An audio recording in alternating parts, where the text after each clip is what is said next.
I wanted to show you the Smith & Wesson Sigma. This is the 40 version, 40 caliber version. Nothing in the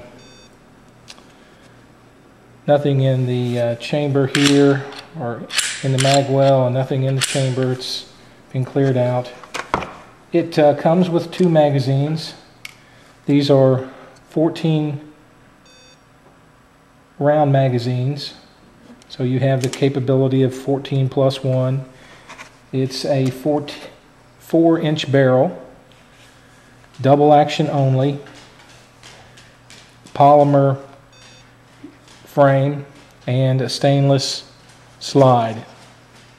Hopefully you can see that good. I'm not the best cameraman, as we all know, but I wanted to show you that. This is a relatively inexpensive gun, and actually it is my son's pistol, but I wanted to show it to you and go over it with you briefly. It breaks down much like a Glock. I think it's Smith & Wesson's attempt to copy a Glock in the sense of the takedown ability. You have this lever on both sides. You push down and you're able to release the slide that way. I won't do it on camera here. Don't want to take up too much of your time, but I wanted to show you the Sigma, and it is, as I said, a relatively inexpensive gun. Nothing's cheap these days, but as far as a good first pistol or for a good defensive home defense weapon, I think it's adequate for that. It's got some weight to it. Counterbalance, obviously, when you have the magazines in and they're full. There's never been any failures to feed, no stovepipes, no anything with this gun. So I believe, in my view, in my mind, this is a very reliable pistol, and for that reason I feel clear to recommend it for home defense purposes, and I think that you would find it adequate for that. It does, if you look at any of the reviews, and I have shot this one before, it does have a very strong trigger pull. If you're not careful, it can pull you offline of your target. I've heard that it's a 12. I would say it's between a 10 and 11 trigger pull, maybe a 12.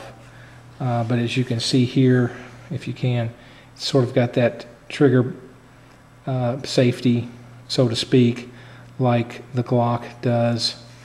And again, it's sort of a cheaper type of Glock clone, I suppose, but it is a Smith & Wesson, and that's why I think it's reliable. At least we have found it to be reliable whenever we've taken it out to the range and used it.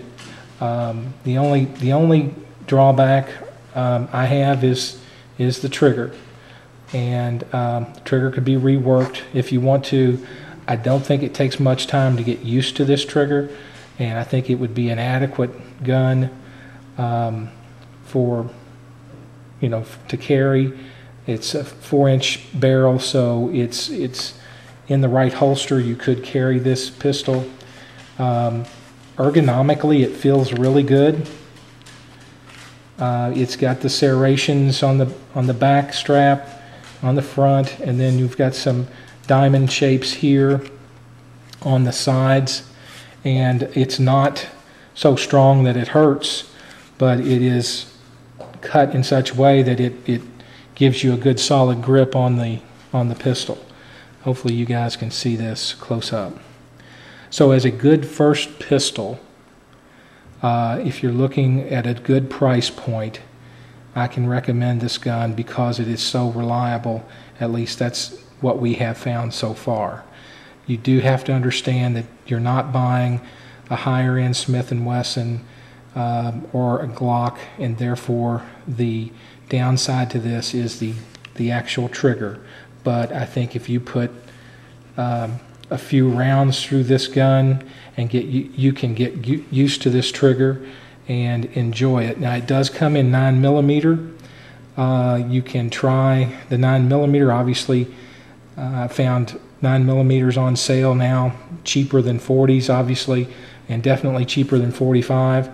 And for that reason, you could even consider a 9mm in it and still feel like you've got a good, reliable gun, one that's not going to give you problems with failures to feed, failures to fire, stovepipes, etc. It's done very well in that regard. So for that purpose, I can recommend this Smith & Wesson Sigma in 40. I've not shot the 9mm, but I believe it's basically the same gun.